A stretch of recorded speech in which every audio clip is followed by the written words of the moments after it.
Hello and welcome to another video from the fanpub.com. It's Alan and Sean back again. Good to be back. This time we're doing an 8-team league 0RB strategy. So if you're in an 8-team league and you want to know what 0RB is all about, Sean, can you briefly explain what we're looking to do here? Yeah, the plan that we're going to be implementing in this draft is we know, because it's only an 8-man team, there's going to be a lot more players that are going to fall later in the draft, but we're going to commit to having no running backs the first 3 rounds. We're going to try and nab the best wide receivers we can, because we believe that the 0RB strategy gives you potentially players that don't tend to fall over. So we'll be looking to avoid any red flag wide receivers that we're not comfortable with and taking players we know can give us the upside we're looking for.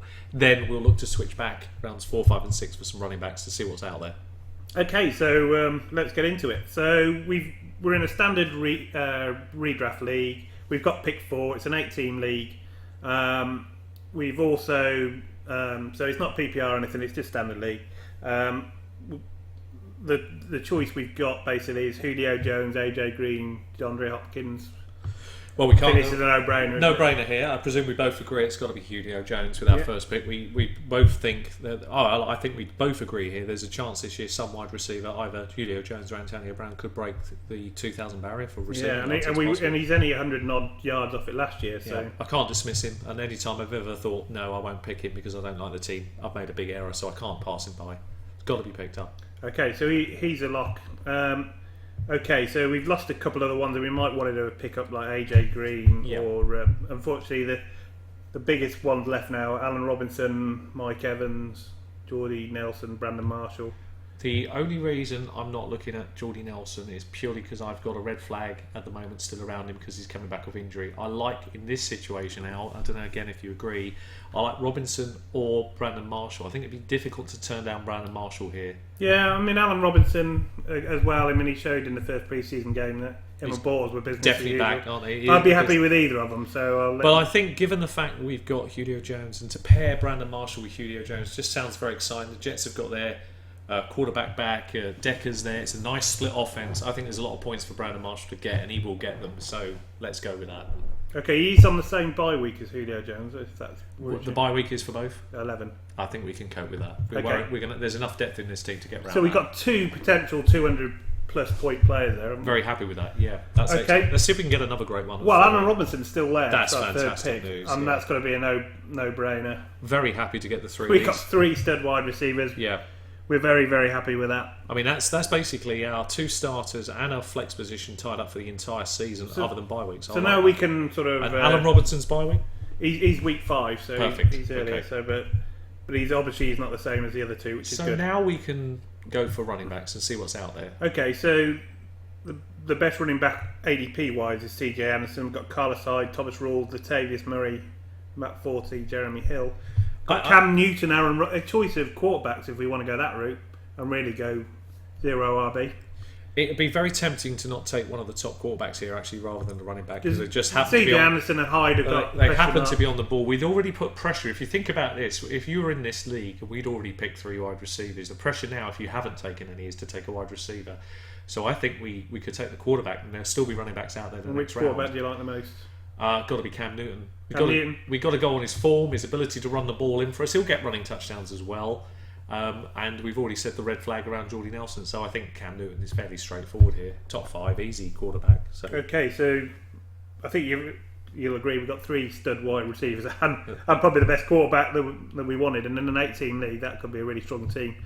We're now going to look for running backs, possibly with upside. We've got to take some now. We've still got Thomas Rawls, Latavius Murray. Yeah, well, I think the one I wanted is still there, which is Latavius Murray. The reason I like him in this situation is steady, it's logical, it works, and we can take the guy that you like, which we've already talked a bit about on our podcast, DeAndre Washington, if we can grab him later in the draft. Yeah, so look to grab him maybe with your last few picks. Because our big weakness will be that if our running backs do get pulled, we won't have much backup, so we've got to make sure we've got their backups. So I think Washington's definitely the man to own if Latavius goes down for any And this reason. is a steady player who's going to give us the points we need, so let's take him in an exciting offense. Yeah, so what you've got to think about with the RB, you might think Latavius Murray's not that exciting, but they're not the focal point of your team. You've got a stud quarterback, you've got 3 stud wide receivers, all of which can put up big points. So if you can now pick some steady or running backs with upside, then your team's looking really good, we think. Yeah.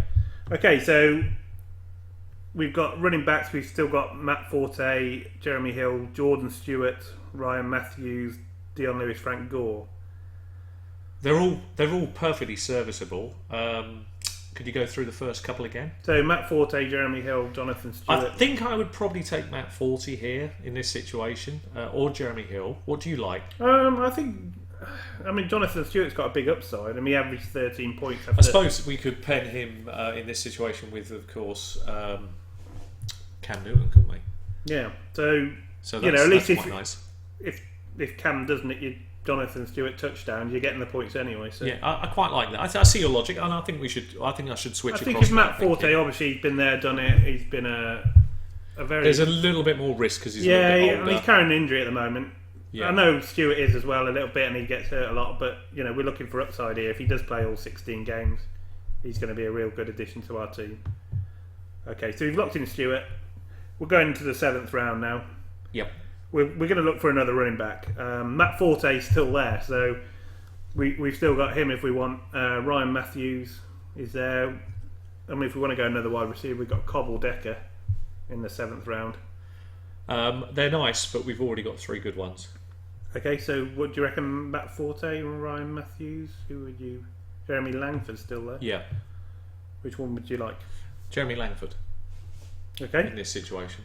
Because again, he's got a big upside. Okay, there's doubts of whether he'll stay a starter all year. You've got Jordan Howard and Kadeem Carey there, but if he does, then what a great addition to your team again. So again, we're looking at upside. Yes, I think in this situation, I think that would work very well for us. Chicago's running back to score well. I mean, Forte's been there for years, and he's. Well, again, we've got the option because it's unlikely other people are going to be thinking our way of in this draft. We've got Jordan Howard later if we feel like we need to take Jeremy Langford's backup. There's possibly an option we might get him. We'll see. Okay, we're into round 8, pick 5. Matt Forte still there. Wow. But it's that's not bad at all. I mean, we do need one more running back. But if Forte does have another good season, I think we've got to take him. I think we've got to take him. He's too good value here. I mean, he's on our bench, so we don't need to worry about him too much. But no, if he does come in and do well, the nice thing is with having this extra running back here, we've got the ability to play the matchups, and I always like that. If you can play a matchup, it's worth doing. I think. Okay, so Matt let's Forte is now, and then we'll look to see what else we can add to the depth of our team. We do need a tight end, but I think we can wait on them in this. Tight end, we've got Zach Ertz, who I'm a bit. Yeah. And Julius Thomas. No, I think we'll wait. I think we'll just try and. We've still got Decker at wide receiver. I don't think we can pass him up at this point. That's too much value. We've got Doug Baldwin. That's Michael good. Floyd.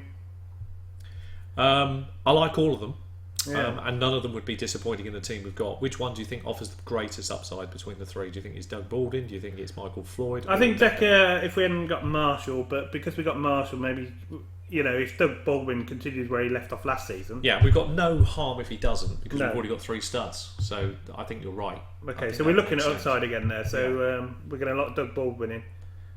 And again, just keep building until we have to take a tight end and see what we can do with this team. Still the same tight ends there. So we've got Michael Floyd, Amir Abdullah we can get in. Well, given our running back core, Amir Abdullah is quite an exciting target here because again, we just need somebody with some upside. It would be nice to add a bit more depth to the running back game. D'Angelo, Williams, Ivory are the other ones, and Yeldon. Well, D'Angelo fits really well with this build, doesn't it? Because we've gone wide receiver 0, wide receiver strong over running backs, and D'Angelo Williams is probably going to get 4 great games to start the year off. If Lev Bell goes down, then you've got the backup for the whole season. That really works for us. So would you go over Amir Abdullah here? I probably would because we've already got 3. I've got 3 Yeah. players I can already start a running back. This is just a guy I know I can plug in week 1 and get good points from. And he could be. He could be a top 5 running back if he could be a steal later on if Le'Veon Bell drops over, or we want to make a trade. It's easier to pull that trade off with the owner of Le'Veon Bell. Okay. We've now into round 11, pick 4. Quite exciting. We've got Jay Ajayi still left. The rest are sort of pass catching backup. Charles Sims. Jay Ajayi is very sneaky running back pickup as well. To be honest, Michael Floyd's still available. We can't turn Michael Floyd away here. You just can't turn him away. Look at the upside for that. We've already got some great players. I'll be very happy to put him on my bench. Crikey. Yeah, I mean, if Fitz or they get John Brown go down. If they get a bad matchup against a weak secondary, there'll be points everywhere. It'd be really interesting to play him. So yeah, can't not take it. Okay, so we're into round 12 now. We've got Jay Ajayi is still there. So he could potentially start. You've got Coleman, who's a backup to Freeman. Yeah. But still on wide receivers, we got Lockett and Crabtree, but we've probably got enough. I think we've got enough wide receivers. But tight end, we could take Antonio Gates. I'd be happy to take Antonio Gates. We've become a bit of a fan of his, haven't we, in recent Yeah, podcasts, I just think. Yeah, I don't know why people are so low on him. He seems to be going down the ranks quite a lot. He's much better than the average group of tight ends available. He always scores touchdowns. He's never going to be now elite again, but he's on the borderline between he's tier got the 1 rapport. and 2. He's got the rapport with Rivers, hasn't he? So, yeah, I'd be very happy with him. So Okay. again, no issues with that. That solidifies an area that could have been a concern for us. So I'm happy. Yeah, I mean Dwayne Allen's obviously got an upside, the next one down, but we're definitely happy to take him there. Okay, so we've got 2 bench spots basically left, and a defence and a kicker. Yeah. So again, if we got bench spots left, we fill them with stud players. Our quarterback's got what bye week has Cam got? Cam is bye week 7.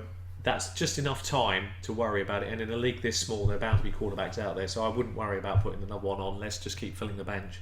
Look for players with the best potential that's left. We do need to think about players like DeAndre Washington in case we get an issue with Latavius Murray. Would you pick him over someone like Jay Johnny or someone like that?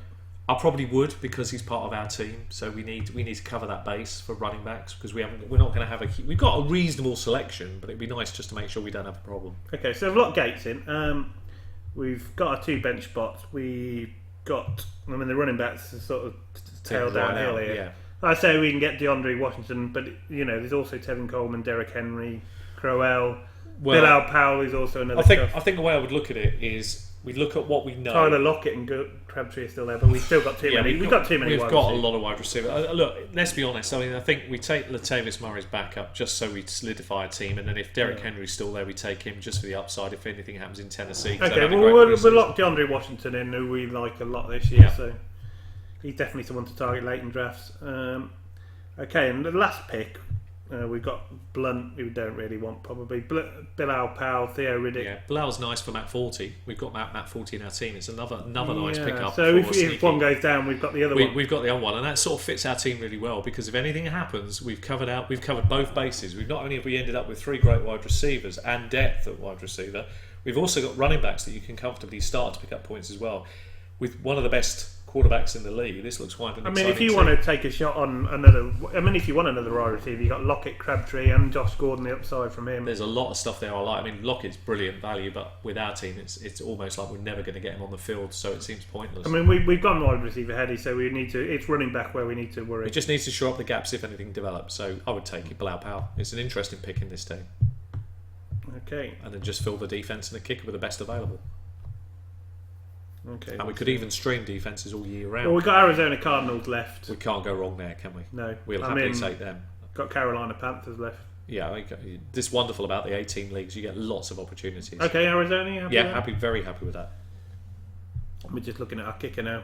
Dan Bailey, Cantazaro, Vinatieri, McManus. Vinatieri, just for the first 4 weeks. I use this all the time at the moment. I like the situation. If they can't punch the ball in, he'll get a lot of field goals those first 4 weeks. Okay, and that's our team. And then probably stream the kicker for the rest of the year. So let's just. So we've gone wide receiver heady. We've got Julio Jones, Brandon Marshall. They're elite. We've then got Allen Robinson, brilliant last season. If he stays that way again, we're laughing. If not, we can plug the hole with Michael Floyd, Doug Baldwin again, finish the season brilliantly. Running backs, we've got Latavius Murray. We've got the backup DeAndre Washington if that goes wrong. Yeah. We've got Jonathan Stewart, who averaged 13 points a week towards the end of the season. Jeremy Langford, Matt Forte, both. Langford's got a great opportunity in Chicago. Whether he takes it or not, it's not a worry to us. He's on the bench, but if he does do well, we can put him in later. Matt Forte's been a consistent scorer. We've got him. We've got D'Angelo Williams if Lev Bell goes down. We can match up against anybody else in that league, running back and wide receiver wise, and I'd actually say that we'd have a very strong chance to do well every week with a team like this. Okay, so nothing wrong with that. That's the theory behind the Zero RB. Let us know what you think. Do you like the team? Again, the focus is on the wide receivers, not on your running back. So you've got to be able to accept that in your mind that you're happy to take lesser ones with the higher upside, and But we think it's a good strategy and something that can serve you well in your league. Yep. Thanks for listening. Okay, thanks very much for watching, and see you again next time. Bye.